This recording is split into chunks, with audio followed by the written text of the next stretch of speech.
Hai semua, perkenalkan nama saya Yoga. Kali ini saya akan membahas tentang peraturan yang akrab sekali dengan kegiatan ekspor dan impor, yaitu Peraturan Pemerintah Nomor 29 Tahun 2017 yang berisi tentang cara pembayaran barang dan cara penyerahan barang dalam kegiatan ekspor dan impor.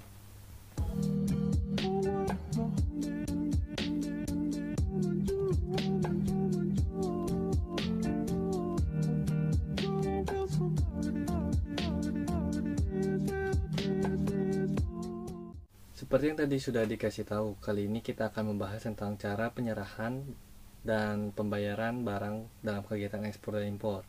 Yang tentunya ini akan menjadi basic untuk melakukan kegiatan ekspor dan impor itu tersendiri. Peraturan ini terdiri dari 6 bab dan 16 pasal yang akan kita coba bahas satu persatu. Tapi sebelum ke pembahasan utama, kita coba mencari tahu informasi dan dasar hukum apa aja yang menjadi dasar dalam peraturan kali ini. Yang pertama ada informasi hukum. Peraturan ini ditetapkan oleh Presiden Joko Widodo pada tanggal 21 Juli 2017 dengan tujuan melaksanakan peraturan ketentuan pasal 40 ayat 2 Undang-Undang Nomor 7 Tahun 2014 tentang perdagangan yang perlu menetapkan peraturan pemerintah tentang cara pembayaran barang dan cara penyerahan barang dalam kegiatan ekspor dan impor. Selanjutnya ada dasar hukum yang dipakai di sini, yaitu pasal 5 ayat 2 Undang-Undang Dasar 1945 yang berisi Presiden menetapkan peraturan pemerintah untuk menjalankan undang-undang sebagaimana mestinya, dan yang kedua ada Undang-Undang Nomor 7 Tahun 2014 tentang perdagangan. Itu tadi merupakan informasi hukum dan dasar hukum yang menjadi landasan peraturan kali ini.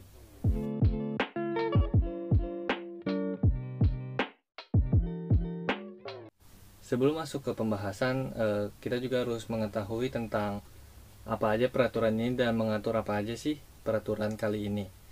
Jadi, peraturan ini bertujuan untuk mengatur cara pembayaran dan penyerahan barang dalam kegiatan ekspor dan impor, yang dalam pelaksanaannya langsung dilakukan pengawasan oleh pemerintah dan menteri.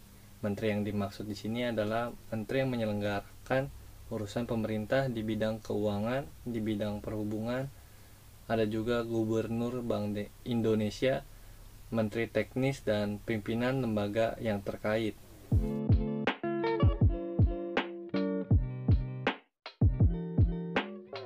Yang pertama di sini ada bab 1 yang berisi tentang ketentuan umum. Di dalam pasal 1 di sini menjelaskan tentang beberapa pengertian dari istilah-istilah seperti barang, yaitu benda yang berwujud ataupun tidak yang dapat diperdagangkan, dipakai, digunakan atau dimanfaatkan. Yang selanjutnya ada pengertian dari ekspor, yaitu kegiatan mengeluarkan barang dari daerah pabean. Selanjutnya ada impor, adalah kegiatan memasukkan barang dari dalam daerah pabean ke dalam daerah pabean. Yang terakhir di sini ada menteri, yaitu menteri yang menyelenggarakan urusan pemerintah di bidang perdagangan. Yang selanjutnya di sini ada pasal 2, yaitu menjelaskan tentang ruang lingkup pengaturan dalam peraturan, yang meliputi ada 3. Yang pertama di sini adalah cara pembayaran, cara penyerahan, dan yang terakhir adalah pengawasan.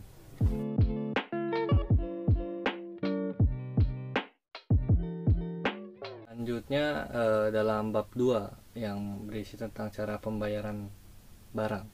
Dalam pasal 3, pembayaran dapat menggunakan tunai, LC, atau dalam bentuk lainnya, yang merupakan beberapa metode yang dapat digunakan dalam pembayaran, dan bentuk lainnya seperti advance payment, open account, dan lain-lainnya. Selanjutnya dalam pasal 4, pembayaran dalam ekspor tertentu wajib menggunakan pembayaran LC, dan barang ekspor pertahanan dan keamanan dilakukan dengan ketentuan peraturan undang-undang. Jadi seperti militer Indonesia ingin melakukan melakukan ekspor barang militer dapat mengikuti ketentuan yang dari perundang-undangan yang sudah ditetapkan. Dan yang dimaksud dengan barang tertentu di sini itu dapat berupa barang strategis dan barang penting yang dibatasi ekspor atau bebas ekspor. Di dalam pasal 5 yang berisi pembayaran dapat menggunakan imbal dagang atau lainnya. Seperti imbal dagang seperti kegiatan perdagangan secara timbal balik antar dua negara. Singkatnya seperti itu.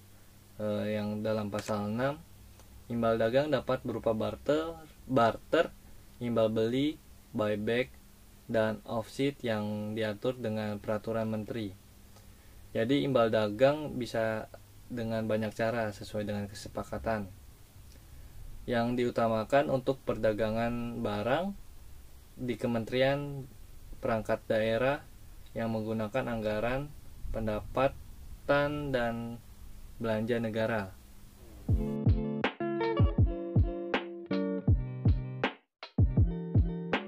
Selanjutnya dalam bab 3 yang berisi tentang cara penyerahan barang. Di dalam pasal 7, penyerahan barang ekspor dapat menggunakan beberapa cara seperti FOB, Free on Board, CFR, Cost and Freight, CIF, Cost Insurance and Freight, atau cara lainnya. Dalam pasal 8, penyerahan barang ekspor tertentu wajib menggunakan CIF. Dalam pasal 9, penyerahan barang impor dapat menggunakan cara FOB, CFR, CIF, atau cara lainnya. Yang sama seperti pasal sebelumnya di pasal 8, cuma bedanya di sini untuk melakukan impor barang. Di dalam pasal 10, penyerahan barang impor tertentu wajib menggunakan FOB. Barang impor tertentu di sini diutamakan barang impor untuk beberapa keperluan pemerintah baik kementerian.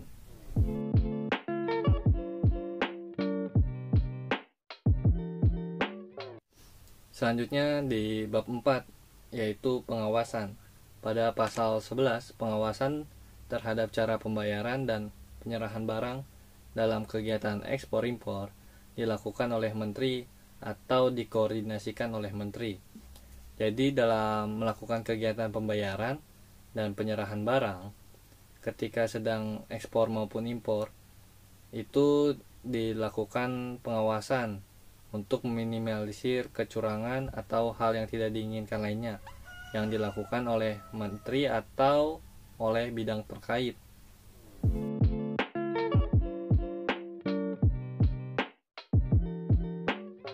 Di bab 5 yang berisi tentang sanksi administratif.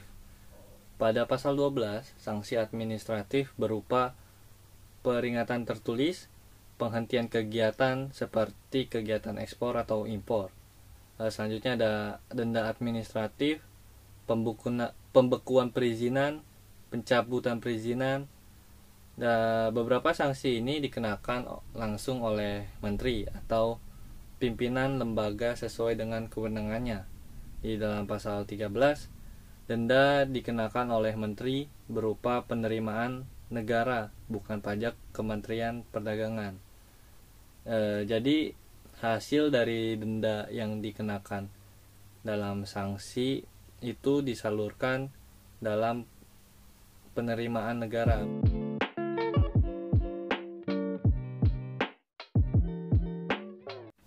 Yang terakhir di bab 6 yang berisi tentang ketentuan penutup.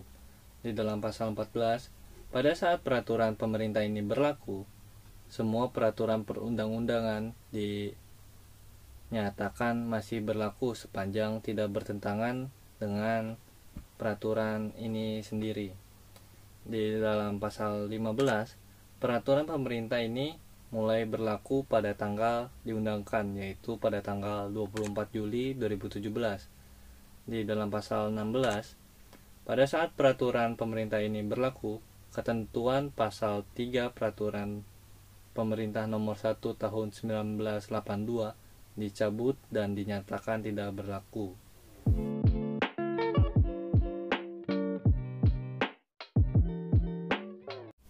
Selesai sudah penjelasan dari saya mengenai peraturan pemerintah nomor 29 tahun 2017 mengenai penyerahan dan pembayaran barang ekspor dan impor. Semoga dapat bermanfaat. Kurang lebihnya mohon maaf. Nama saya Yoga. Sekian dan terima kasih.